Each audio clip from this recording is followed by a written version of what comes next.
شروع اللہ کے نام سے جو بڑا مہربان نہایت رحم والا ہے۔ الف لام را، یہ خدا کی کتاب اور قرآن روشن کی آیتیں ہیں۔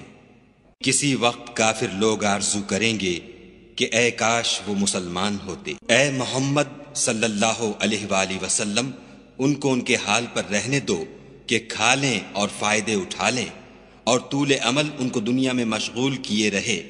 ان قریب ان کو اس کا انجام معلوم ہو جائے گا۔ اور ہم نے کوئی بستی ہلاک نہیں کی مگر اس کا وقت مرقوم و معین تھا۔ کوئی جماعت اپنی مدت وفات سے نہ آگے نکل سکتی ہے نہ پیچھے رہ سکتی ہے۔ اور کفار کہتے ہیں کہ اے شخص جس پر نصیحت کی کتاب نازل ہوئی ہے، تو دیوانہ ہے۔ اگر تو سچا ہے تو ہمارے پاس فرشتوں کو کیوں نہیں لے آتا؟ کہہ دو ہم فرشتوں کو نازل نہیں کیا کرتے مگر حق کے ساتھ، اور اس وقت ان کو مہلت نہیں ملتی۔ بے شک یہ کتاب نصیحت ہم ہی نے اتاری ہے اور ہم ہی اس کے نگہبان ہیں۔ اور ہم نے تم سے پہلے لوگوں میں بھی پیغمبر بھیجے تھے، اور ان کے پاس کوئی پیغمبر نہیں آتا تھا مگر وہ اس کے ساتھ استہزاء کرتے تھے۔ اس طرح ہم اس تکذیب و ضلال کو گناہ گاروں کے دلوں میں داخل کر دیتے ہیں، سو وہ اس پر ایمان نہیں لاتے، اور پہلوں کی روش بھی یہی رہی ہے۔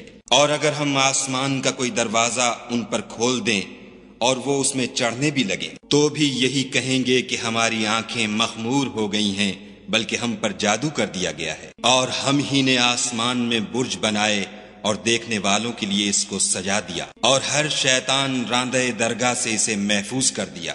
ہاں اگر کوئی چوری سے سننا چاہے تو چمکتا ہوا انگارہ اس کے پیچھے لپکتا ہے۔ اور زمین کو بھی ہم ہی نے پھیلایا اور اس پر پہاڑ بنا کر رکھ دیے، اور اس میں ہر ایک سنجیدہ چیز اگائی۔ اور ہم ہی نے تمہارے لیے اور ان لوگوں کے لیے جن کو تم روزی نہیں دیتے اس میں معاش کے سامان پیدا کیے۔ اور ہمارے ہاں ہر چیز کے خزانے ہیں، اور ہم ان کو بمقدار مناسب اتارتے رہتے ہیں۔ اور ہم ہی ہوائیں چلاتے ہیں جو بادلوں کے پانی سے بھری ہوئی ہوتی ہیں، اور ہم ہی آسمان سے مے برساتے ہیں، اور ہم ہی تم کو اس کا پانی پلاتے ہیں، اور تم تو اس کا خزانہ نہیں رکھتے۔ اور ہم ہی حیات بخشتے اور ہم ہی موت دیتے ہیں، اور ہم ہی سب کے وارث مالک ہیں۔ اور جو لوگ تم میں پہلے گزر چکے ہیں ہم کو معلوم ہیں، اور جو پیچھے آنے والے ہیں وہ بھی ہم کو معلوم ہیں۔ اور تمہارا پروردگار قیامت کے دن ان سب کو جمع کرے گا، وہ بڑا دانا اور خبردار ہے۔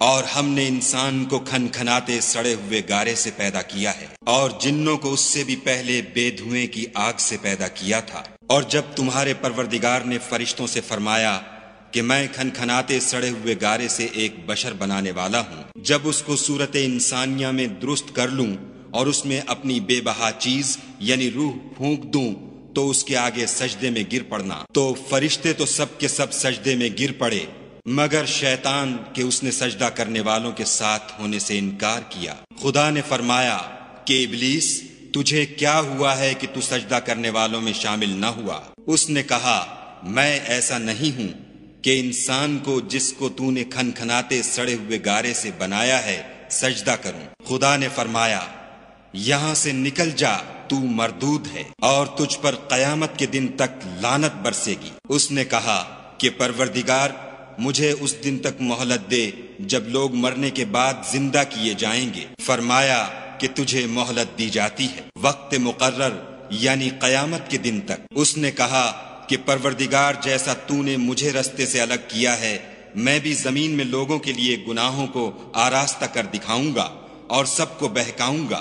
ہاں ان میں جو تیرے مخلص بندے ہیں ان پر قابو چلنا مشکل ہے۔ خدا نے فرمایا کہ مجھ تک پہنچنے کا یہی سیدھا رستہ ہے۔ جو میرے مخلص بندے ہیں ان پر تجھے کچھ قدرت نہیں کہ ان کو گناہ میں ڈال سکے، ہاں بدراہوں میں سے جو تیرے پیچھے چل پڑے۔ اور ان سب کے وعدے کی جگہ جہنم ہے، اس کے 7 دروازے ہیں، ہر ایک دروازے کے لیے ان میں سے جماعتیں تقسیم کر دی گئی ہیں۔ جو متقی ہیں وہ باغوں اور چشموں میں ہوں گے، ان سے کہا جائے گا کہ ان میں سلامتی اور خاطر جمع سے داخل ہو جاؤ، اور ان کے دلوں میں جو کدورت ہوگی ان کو ہم نکال کر صاف کر دیں گے، گویا بھائی بھائی تختوں پر ایک دوسرے کے سامنے بیٹھے ہوئے ہیں، نہ ان کو وہاں کوئی تکلیف پہنچے گی اور نہ وہ وہاں سے نکالے جائیں گے۔ اے پیغمبر صلی اللہ علیہ وآلہ وسلم، میرے بندوں کو بتا دو کہ میں بڑا بخشنے والا اور مہربان ہوں، اور یہ کہ میرا عذاب بھی درد دینے والا عذاب ہے۔ اور ان کو ابراہیم کے مہمانوں کا احوال سنا دو۔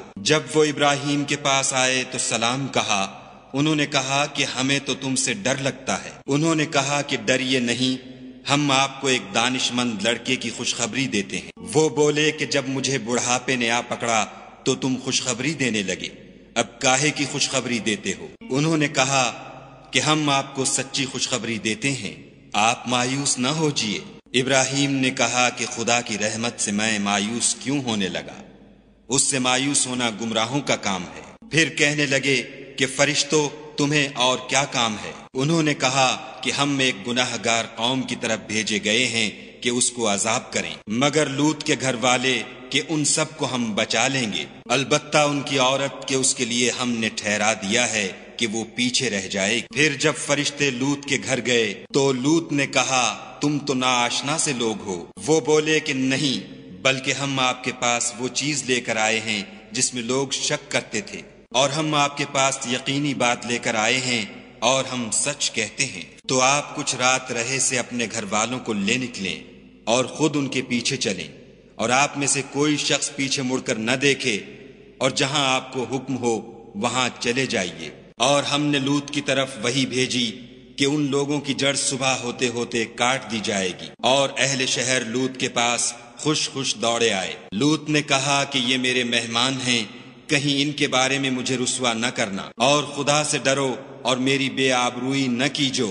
وہ بولے کیا ہم نے تم کو سارے جہان کی حمایت و طرفداری سے منع نہیں کیا؟ انہوں نے کہا کہ اگر تمہیں کرنا ہی ہے تو یہ میری قوم کی لڑکیاں ہیں، ان سے شادی کر لو۔ اے محمد صلی اللہ علیہ وآلہ وسلم، تمہاری جان کی قسم وہ اپنی مستی میں مدہوش ہو رہے تھے، سو ان کو سورج نکلتے نکلتے چنگھاڑ نے آ پکڑا، اور ہم نے اس شہر کو الٹ کر نیچے اوپر کر دیا اور ان پر کھنگر کی پتھریاں برسائیں۔ بے شک اس قصے میں اہل فراست کے لیے نشانی ہے، اور وہ شہر اب تک سیدھے رستے پر موجود ہے۔ بے شک اس میں ایمان لانے والوں کے لیے نشانی ہے، اور بن کے رہنے والے یعنی قوم شعیب کے لوگ بھی گناہ گار تھے، تو ہم نے ان سے بھی بدلہ لیا، اور یہ دونوں شہر کھلے رستے پر موجود ہیں۔ اور وادی ہجر کے رہنے والوں نے بھی پیغمبروں کی تکذیب کی، ہم نے ان کو اپنی نشانیاں دیں اور وہ ان سے منہ پھیرتے رہے، اور وہ پہاڑوں کو تراش تراش کر گھر بناتے تھے کہ امن و اطمینان سے رہیں گے، تو چیخ نے ان کو صبح ہوتے ہوتے آ پکڑا، اور جو کام وہ کرتے تھے وہ ان کے کچھ بھی کام نہ آئے۔ اور ہم نے آسمانوں اور زمین کو اور جو مخلوقات ان میں ہے اس کو تدبیر کے ساتھ پیدا کیا ہے، اور قیامت تو ضرور آ کر رہے گی، تو تم ان لوگوں سے اچھی طرح سے درگزر کرو۔ کچھ شک نہیں کہ تمہارا پروردگار ہی سب کچھ پیدا کرنے والا اور جاننے والا ہے۔ اور ہم نے تم کو 7 آیتیں جو نماز میں دہرا کر پڑھی جاتی ہیں، یعنی سورہ الحمد اور عظمت والا قرآن عطا فرمایا ہے، اور ہم نے کفار کی کئی جماعتوں کو جو فوائد دنیاوی سے متمتع کیا ہے، تم ان کی طرف رغبت سے آنکھ اٹھا کر نہ دیکھنا اور نہ ان کے حال پر تعسف کرنا، اور مومنوں سے خاطر اور تواضع سے پیش آنا، اور کہہ دو کہ میں تو اعلانیہ ڈر سنانے والا ہوں، اور ہم ان کفار پر اسی طرح عذاب نازل کریں گے جس طرح ان لوگوں پر نازل کیا جنہوں نے تقسیم کر دیا، یعنی قرآن کو کچھ ماننے اور کچھ نہ ماننے سے ٹکڑے ٹکڑے کر ڈالا۔ تمہارے پروردگار کی قسم ہم ان سے ضرور پرسش کریں گے ان کاموں کی جو وہ کرتے رہے، پس جو حکم تم کو خدا کی طرف سے ملا ہے وہ لوگوں کو سنا دو، اور مشرکوں کا ذرا خیال نہ کرو۔ ہم تمہیں ان لوگوں کے شر سے بچانے کے لیے جو تم سے استہزاء کرتے ہیں کافی ہیں۔ جو خدا کے ساتھ اور معبود قرار دیتے ہیں سو ان قریب ان کو ان باتوں کا انجام معلوم ہو جائے گا، اور ہم جانتے ہیں کہ ان کی باتوں سے تمہارا دل تنگ ہوتا ہے، تو تم اپنے پروردگار کی تسبیح کہتے اور اس کی خوبیاں بیان کرتے رہو، اور سجدہ کرنے والوں میں داخل رہو، اور اپنے پروردگار کی عبادت کیے جاؤ یہاں تک کہ تمہاری موت کا وقت آ جائے۔